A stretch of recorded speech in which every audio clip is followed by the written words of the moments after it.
Okay. Okay. Russ, thanks for being here. I just did a boo boo here. I didn't press record, and Russ was giving us a lesson. So, Russ, I'm gonna reiterate again. I'm terribly Yeah. sorry. Uh-huh. Um, we have Russ Willett here, and we're gonna get schooled by Russ Willett on the subject of the Burley leaf. And I remember asking Russ, how long can we talk about this subject? And Russ said, we can talk 5 hours. And I just asked him, is that the same as in every single leaf? Russ, please. Yeah, you really can go that much in depth. Most people, when we talk about Burley, first thing they think of is Prince Albert, and other over-the-counter type Right. tobaccos. That's kind of a middle of the road Burley. There are Burleys, mini Burleys, because they're kind of a reddish brown.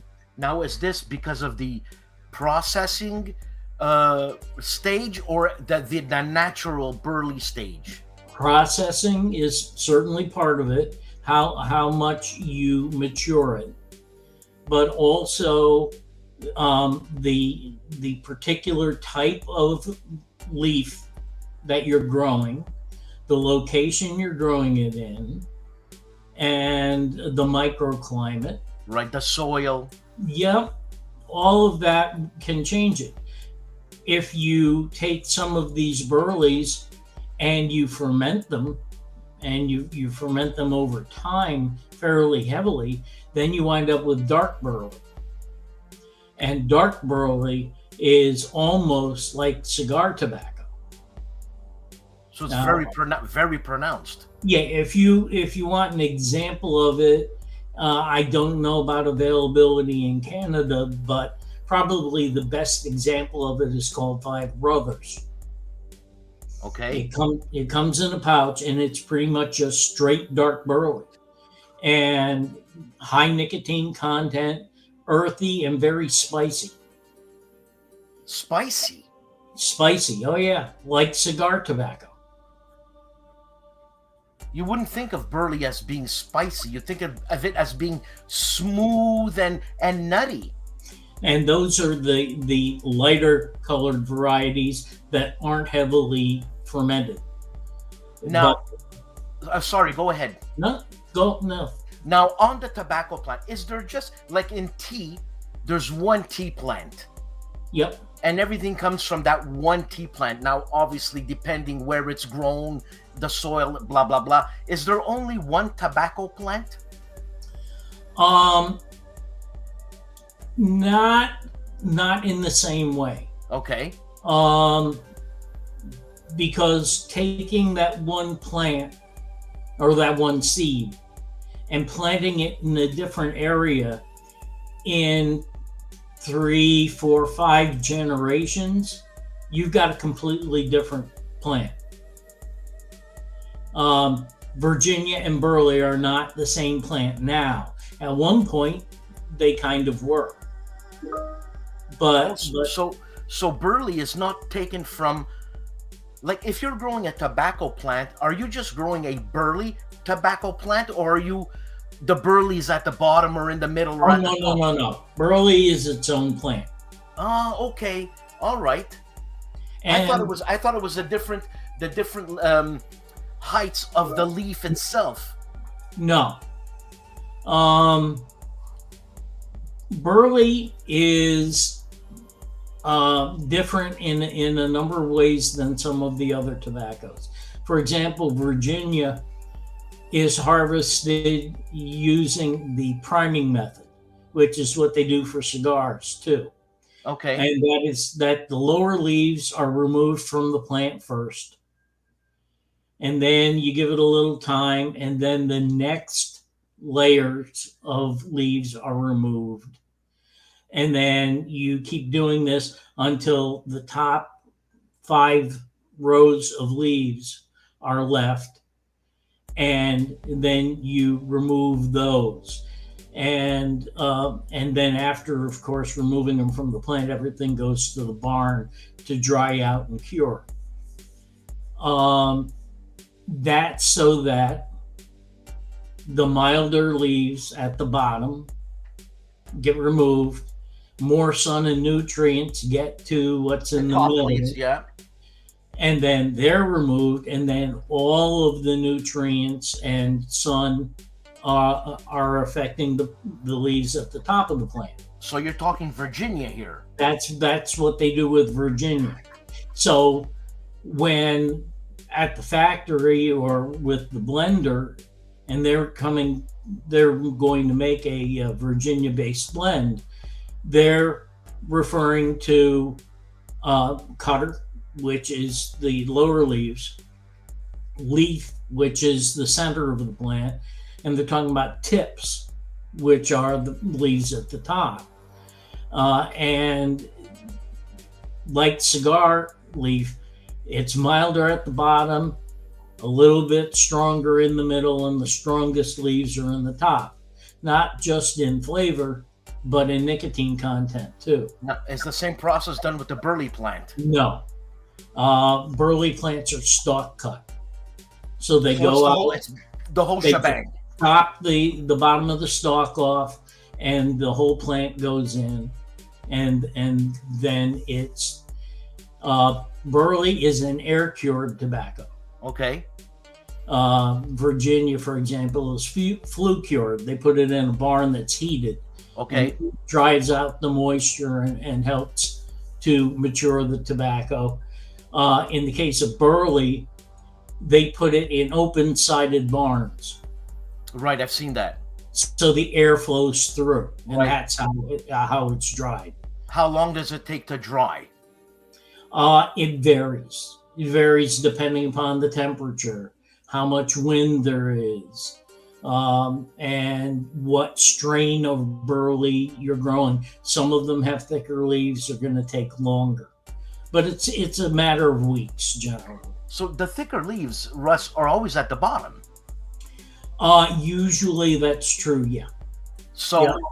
so you're when you're choosing your tobacco for your blend, you're not taking a whole stalk. You're taking a mid, a low, mid, and a high, whatever you're. You know what I'm trying to say, Russ? Yeah, in my case, I work with the tobaccos that have already been processed. Okay. And so at the factory, they have someone who is looking at the grades, and they're pre-mixing them for me to work with. I see. Okay. So I'm not working with all upper leaves to create a blend, just because that might not be sustainable. Right. You I know, understand. Some years you may have plants where bugs get at the lower leaves, and so you have to use a blend. Right. I understand. And we also do we do a method to get more consistency, which is we have tobaccos from, let's say, 3 different years sitting in the warehouse. And so we will take some of the most current, some of the 2-year, and some of the 3-year variety and mix it, because every year's crop's a little different. But if you mix it and phase it from one year to the next, You get consistency. you get consistency. Now, in terms of scotches, where you can have a single barrel, single malt, can't you do that with a burley? Can you do that with a burley? You could. Are there advantages in taste?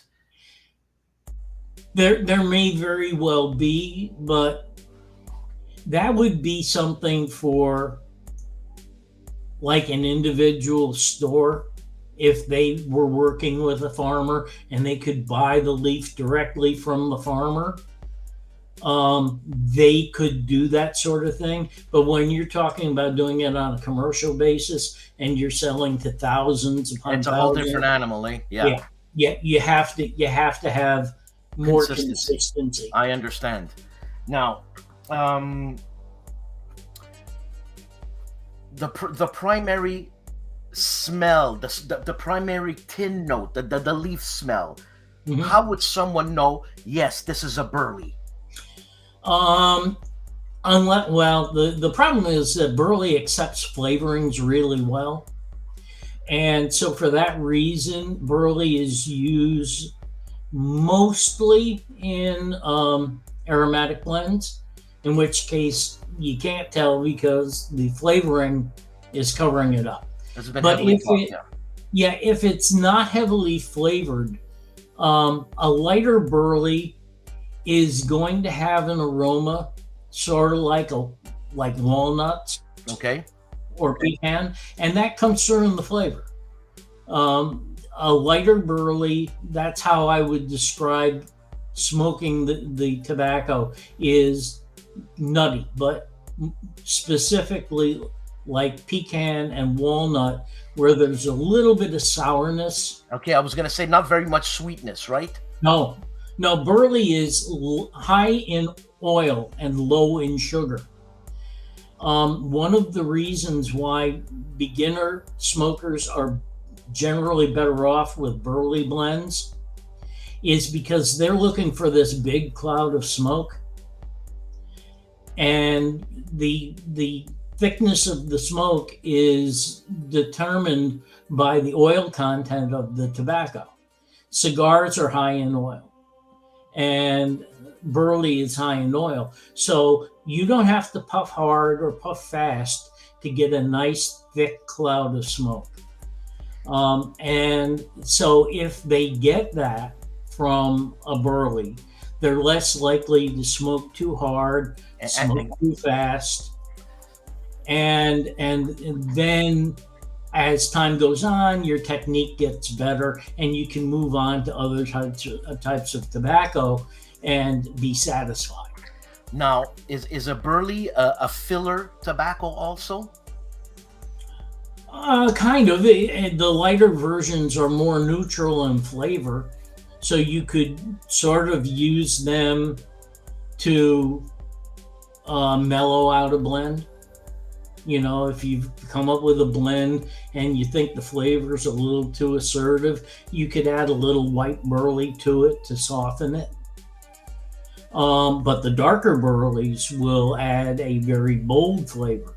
Is it higher in nicotine? Yeah, and I believe that's mostly from the extra fermentation that goes on. Okay, so smoking it, the smell would be again walnutty, pecan-y. Yeah. Is there anything else that we can identify burley with, like with a sniff? Well, sometimes you'll get kind of a woody note to it. Oak, that sort of thing. Not that I go around chewing wood, but well, you got to do what you got to do. Yeah. I mean, everyone needs a hobby, right? So, so Russ, can you suggest an easy burley blend? And you can use nepotism here. Absolutely no problem. Whatever. And an easy burley blend for a beginner guy named Carl. Let's say he wants a burley blend. What is a burley? I want to have a burley blend. Okay. Easiest thing to do would be to go to one of the over-the-counter blends like Velvet or Granger. Those two are burley, and they use a minimal top dressing, so they don't have a heavy aroma. If you want to see what a burley is like, those two blends would be really good choices. As you get into some of the other over-the-counter blends, now the top dressings get a little bit heavier and it masks the burley. But those two blends are particularly burley dominant as far as flavor goes. So Velvet and Granger, I didn't expect you to say that really, but you're talking to the common man here. What I'm trying to say is that can you give us another example other than an incredibly commercial type tobacco, if I can say that, a more designer house tobacco. Yeah, well, then we will get into nepotism here. Let's Uh, do I it. have I have one in the Hearth and Home Signature series called Classic Burley Cake. Classic Burley cake. Yeah, it's a broken um, crumble cake, and it's predominantly burley with only a little touch of red Virginia in it. And the flavorings that are used are flavors that would be compatible with burley. So, for example, one of the flavors is cocoa, and we actually use cocoa powder. We don't use a chocolate syrup. So it's very dry. It's not sweet. And then we add a little bit of an anise note. And anise, as long as it's not used heavily, is often used in the uh, when the tobacco is being processed. It's used as a casing. Licorice root Right, right. is used as a casing. So a lot of times when you smoke burley, you're going to notice a bit of an anise note. Wow, that's Because, very nice. I mean, I can almost taste it and smell it, man. yep. And it's dark chunks of tobacco and they rub out very easily. You just need to put it between your thumb and fingers. And And we could use this tobacco, the classic Burley cake. We could a beginner can go for that, no problem. oh, absolutely. Absolutely. And you get a lot of the smoke out of it. And it's got a rich, but it's not overpowering flavor. Is it bitter? No. No, the anise takes care of that. Look at that, eh? It's funny because when am I mistaken by saying Samuel Gauth uses a lot of anise as a base? Because I get a lot of licorice thing from a Yeah. Samuel Gauth blend, or Gauth and Hogarth and Gauth. I don't know which one. Yeah, well, they're all the same company now. Right, They were at one time, then they split. Now they're back together. right. Yeah, the Lakeland tobaccos they use licorice root. Okay. Yeah, I'm learning stuff, Russ. I'm learning, man. they use things like Tonkin, which is the extract of the tonka bean, and it's a kind of a floral vanilla flavor. Oh, that's that soapy grandmother smell. Is that it? That's where you get that from, to Okay. some degree. All right. And then they also use natural botanicals like rose geranium Right. and other flavors. So that's why, yes, to me, they smell like the little flower shaped soaps that grandma used to keep in the bathroom. Hey, it's a memory. What can I Yeah. say? It works Yeah. for me. But going Yeah. back to the hearth, house and hearth, or hearth and house. Hearth and Home. Sorry, hearth and home. I'm sorry, Russ. That's okay. So it's a classic Burley cake. So it's a crumble cake, right? Yep. It's And a soft crumble cake. this is readily available. You can get it from pipesandscigars.com. Okay, excellent. I wanted to plug that, Russ. I didn't want to say anything. I wanted to bring it out of you. You know what I mean? Okay. So, okay, well, Russ, we got a basic Burley thing. I personally think I have enough to go on, as I think I got schooled here. Is there anything that you want to say that will clinch that Burley knows, that someone will say this is Burley, other than the walnuts and the pecan thing? It's the thing that I think I get from Burley that identifies it as Burley for me has nothing to do with the flavor. has nothing to do with the aroma. It has to do with the mouthfeel. And when you're smoking a burley blend, the smoke has a very creamy texture to it.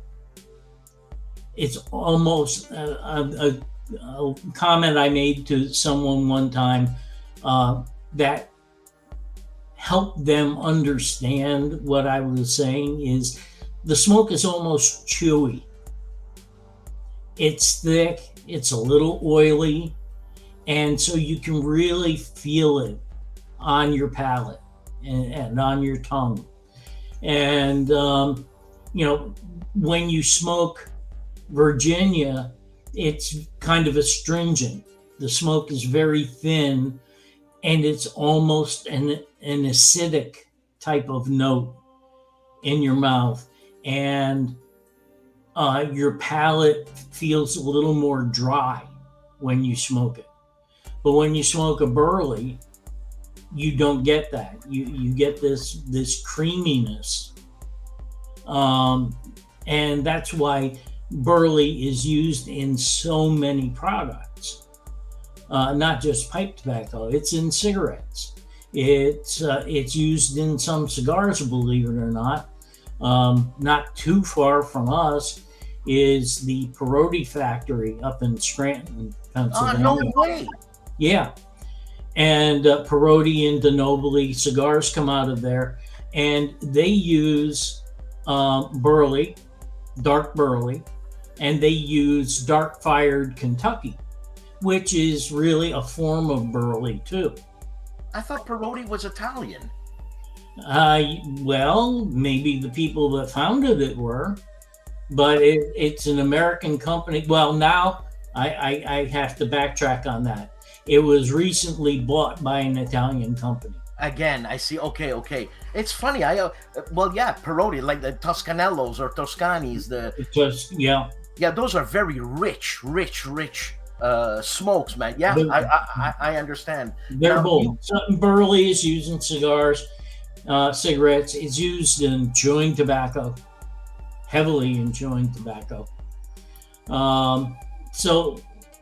Burley is super versatile, and it can be used, as I mentioned, the lighter versions can be used to thin out a pipe tobacco, but the dark versions can be used to kick up the nicotine content. So using a light burley, what are you thinning out? Burley? Well, if it's a heavily Virginia-based blend, it's going to burn a little hot. The Virginia, that is. Yeah, and it's going to be sweet because Virginia's got a good sugar content. Right. But if those things are not what you're looking for in a blend, but you like it, but you want less of it, then you use some light burley, and now the sweetness is mitigated just a little bit, brings down the sweetness by the light burley. And then adding the oil to it also means that you're going to get a better volume of smoke in that blend. Now, why wouldn't you add a darker burley, which it's heavier and more oily? No, the flavor of Virginia is very delicate, and Virginias tend to be lower in nicotine. If you put dark burley in with Virginia, the dark burley's flavor is going to dominate. Okay. Unless you use it very lightly. But if you use it very lightly, then you're not using it for the purpose to slow down. And I'm using slow down the Virginia, the top end. Right. That's exactly right. So now, I have two blends that are 45% dark fired Kentucky, which is really kind of a dark burley. The only difference is it's fire cured. And it's 45% dark burley with only 10% red Virginia in it. And it's called Warhorse Bar. Oh, yeah. I'm afraid of trying that for some reason. And Warhorse Green. And this, they have a very heavy top dressing because the smell of the dark burley and the dark fired together, most people would find it unpleasant. So it's got a very heavy top dressing, but don't mistake it for your middle of the road aromatic. I understand. Because you don't want to stand up quickly after you smoke the bowl. Okay, so I'm afraid of trying that. I swear to God. Yeah, it's a pretty bold tobacco. Oh man, Warhorse, eh? Warhorse Bar and Warhorse Green. Now, who chose that name? It's actually an old Irish brand, and the company discontinued the product and went out of business a number of years ago. And a company here in Pennsylvania found that the trademark was available, and they bought the trademark. And they also got their hands on some of the old Warhorse. And they came to me and asked me if I would formulate the new version of Warhorse Bar. And that tobacco is very strong. It wasn't only used to smoke in a pipe. People would chew it too. The miners would carry around these little bars, and they'd cut off a piece and pop it in their mouth before they went into the mines. Jesus. Because you can't smoke in the mines. So they would chew that to get their nicotine hit. And then when they came out after work, they'd take their knife and they'd shave some off and put it in their pipe and smoke it. And this is the Irish? Yeah. No wonder they're a tough crowd, man. Well, My God. the people who bought the trademark took one of the chunks because the bars were not big.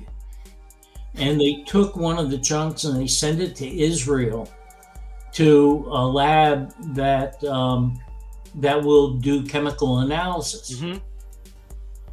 And when we got the list of ingredients back, I just sat there for 5 minutes like this because ain't no way they're gonna let us use some of this crap today. Oh, really? Oh my God, no. Was it artificially processed or it was just natural? It was flavorings, but the flavorings that they used, some of them today would just not be allowed. They used valerian root. Why do I know that? It's a sleep aid. A lot of the homeopathic sleep aids contain valerian root. Yeah. There's no way that they would allow us to use valerian today. That's hilarious.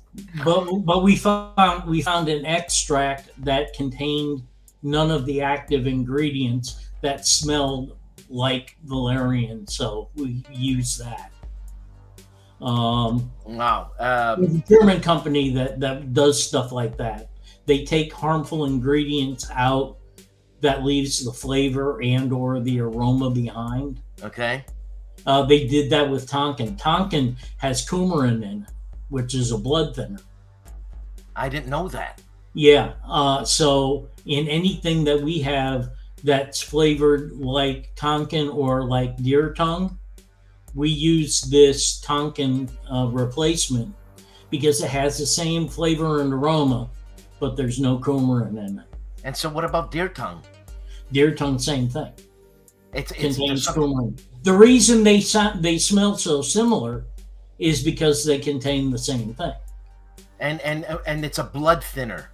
Yeah, it's a blood thinner. So isn't that good for people who have that take what the little baby aspirins that thin their blood? Just smoke some of that stuff, man. Yeah, and it'd be great if you had a blood disorder that makes your blood too thin. You'd start bleeding through your skin. I'm laughing. I'm sorry. Russ. So these are the things that we have to think about because. And this and this was just on the Burley subject. I can't wait to get on to other stuff. Russ, thanks for schooling me. Thanks for schooling the people. that are gonna watch this. And I know we could go on and on and on, but I want to stop it at half an hour, make it Yep. real quick. And well, we got schooled. So Russ, thanks a lot, man. You're a sweetheart of a man. You know that? Well, I appreciate that, and I just hit retirement age, but I'm not retiring I anytime know, soon. I know. Yeah, well. Anyways, thank you very much. All right, take care.